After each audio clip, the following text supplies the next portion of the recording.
Pada sesi yang kelima ini, di mata kuliah bimbingan dan konseling, kita akan membahas mengenai sekolah ramah anak. Seperti yang kita ketahui bahwa sekolah ramah anak ini sudah lama dibentuk dan sudah lama dipublikasikan ke sekolah-sekolah untuk diterjadikan. Namun banyak kendala, ada banyak hal-hal yang membuat sekolah ramah anak ini tidak dapat berjalan dengan lancar. Nah, untuk itu maka kita akan mempelajari apa saja kriteria sekolah ramah anak. Nah, pada sekolah ramah anak ini kita harus memahami terlebih dahulu pesan kunci dalam pembimbingan. Ya, ketika kita memberikan bimbingan kepada anak. Yang pertama itu adalah kesehatan mentalnya. Jadi, di kesehatan mental ini kita harus memastikan bahwa di sekolah ramah anak siswa-siswi yang kita tangani harus benar-benar sehat secara mental. Nah, ketika mereka sehat secara mental, maka mereka dapat mengikuti setiap pembelajaran dengan baik. Nah, yang berikutnya adalah well-being.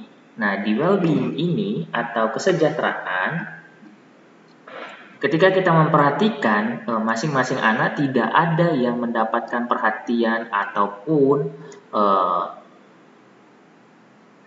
bantuan ataupun hal yang lainnya secara tidak merata, ketika kita sudah memastikan semuanya sejahtera, semuanya terfasilitasi dengan baik, maka itu juga merupakan unsur dari sekolah ramah anak. Nah, lalu berikutnya adalah yang ketiga, protective environment. Jadi, lingkungan yang aman, lingkungan yang menjaga, lingkungan yang terjaga. Ini juga sangat penting untuk membuat anak merasa nyaman di sekolah. Lalu community. Jadi community ini berbicara mengenai komunitas. Apakah komunitas di sekolah tersebut sehat atau tidak? Atau komunitas tersebut memberikan dampak yang baik atau tidak kepada anak?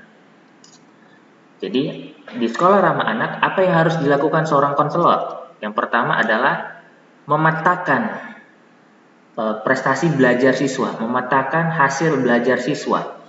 Nah, seorang konselor di sekolah ramah anak itu harus bisa memetakan, harus bisa mengelompokkan anak-anak peserta didiknya berdasarkan hasil belajar, minat, bakat, dan seterusnya. Nah, ketika kita sebagai seorang konselor dapat mengelompokkan ataupun memapping anak-anak tersebut, maka kita dapat mengetahui skala kebutuhan dari anak tersebut. Berikutnya, career and social development. Nah, jadi di career and social development ini, seorang konselor, seorang pendidik di sekolah ramah anak harus mengetahui karir dan perkembangan sosialnya di masa yang akan datang. Jadi bukan hanya untuk mengajar, bukan hanya untuk menyelesaikan permasalahan, tapi karir dan social development peserta didik kita juga harus dipahami, harus dikembangkan, dan harus dipantau.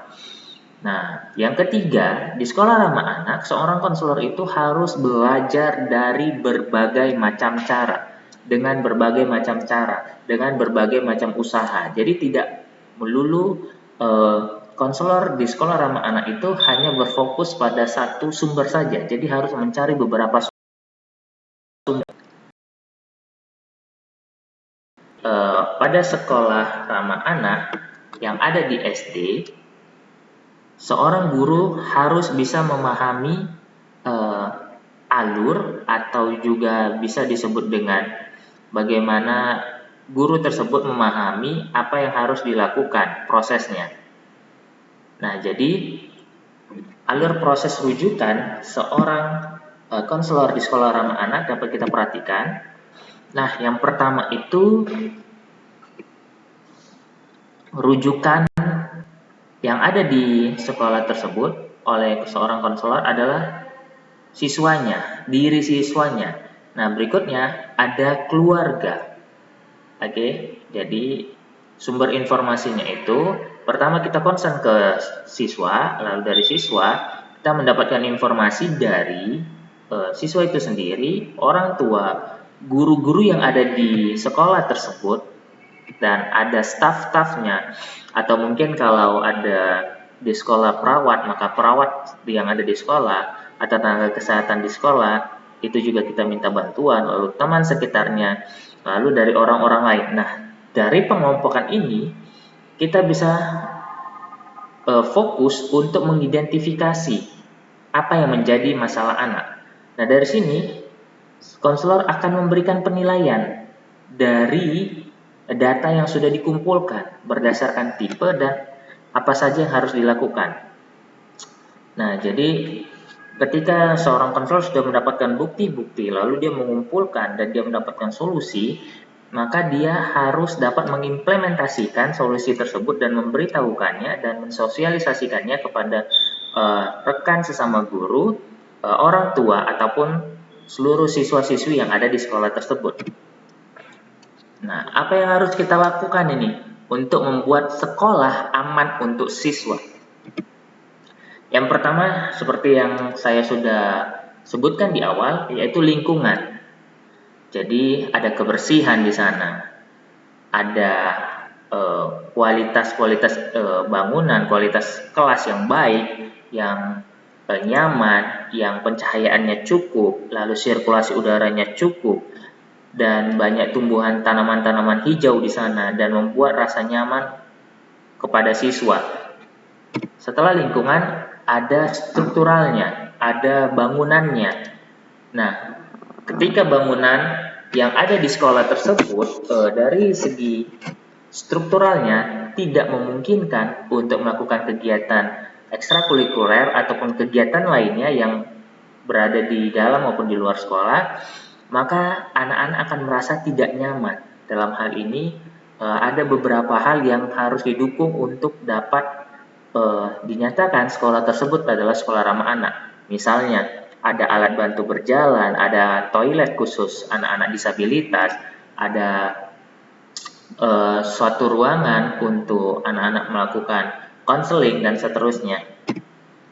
Nah, berikutnya adalah safety physical and social emotion.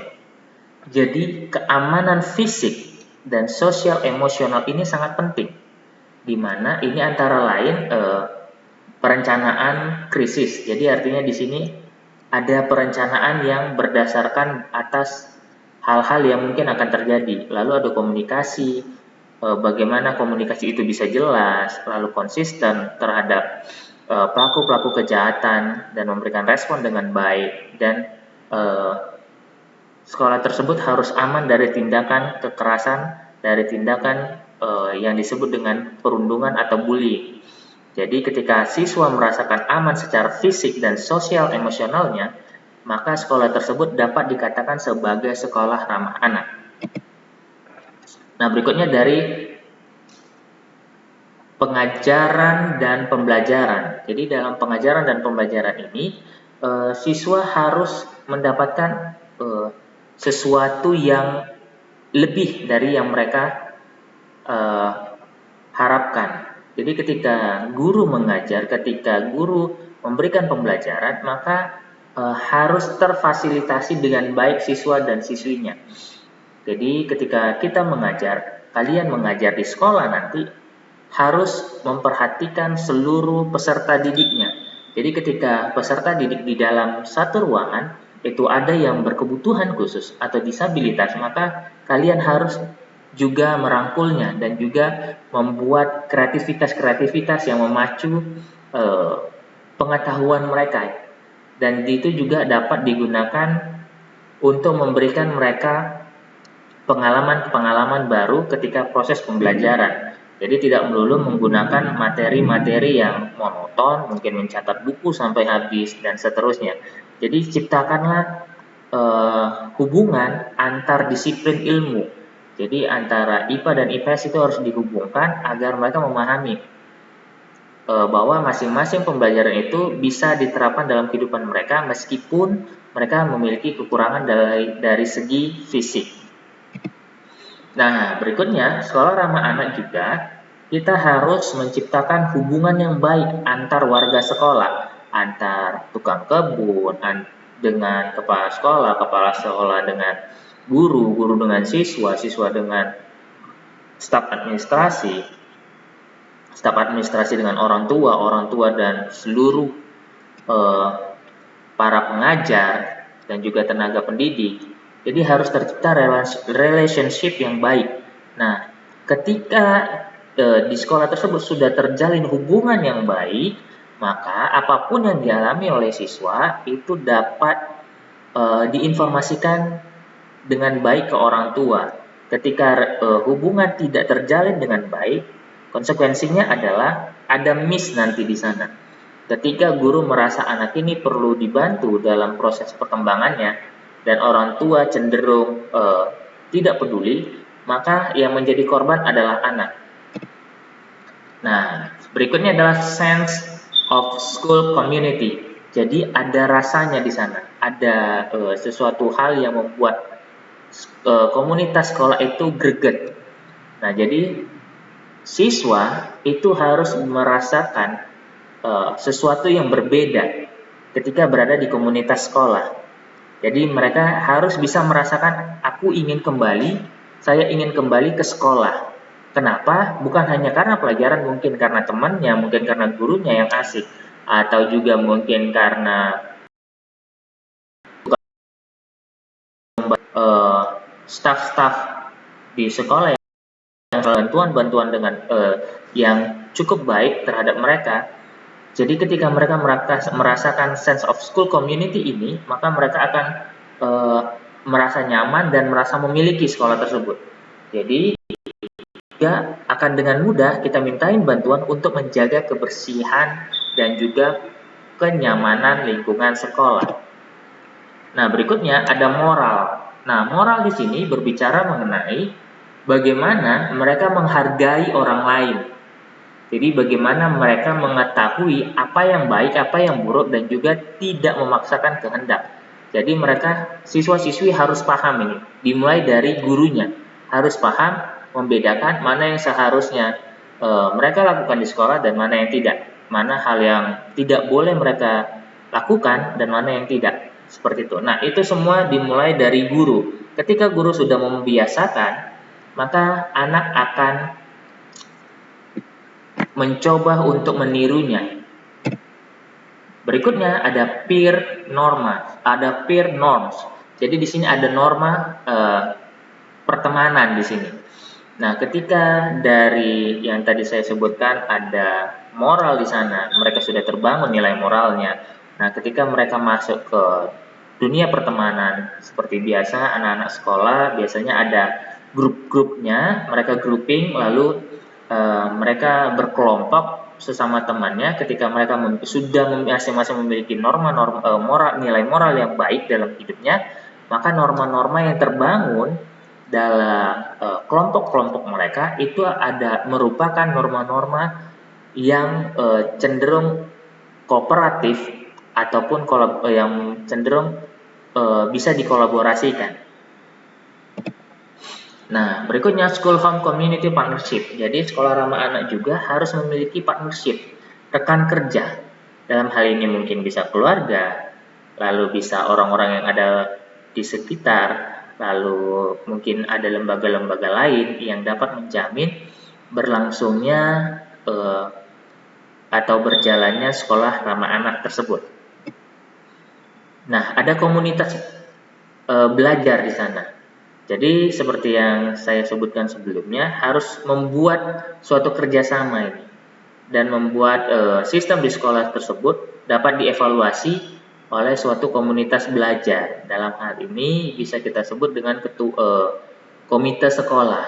Nah, ketika sekolah ramah anak ini tidak berjalan dengan baik, maka komite sekolah harus bisa melakukan tindakan-tindakan preventif untuk pencegahan supaya sekolah ramah anak ini dapat berjalan dengan baik. Nah, jadi inilah 10 hal yang kita bahas mengenai bagaimana menterjadikan sekolah ramah anak. Jadi harapannya ketika kalian menjadi guru yang sebenarnya nanti di sekolah, maka berlakukanlah ke 10 poin penting untuk membuat sekolah benar-benar ramah terhadap anak. Nah, sampai di sini pertemuan kita. Akhir kata, saya ucapkan terima kasih dan sampai berjumpa di pertemuan berikutnya.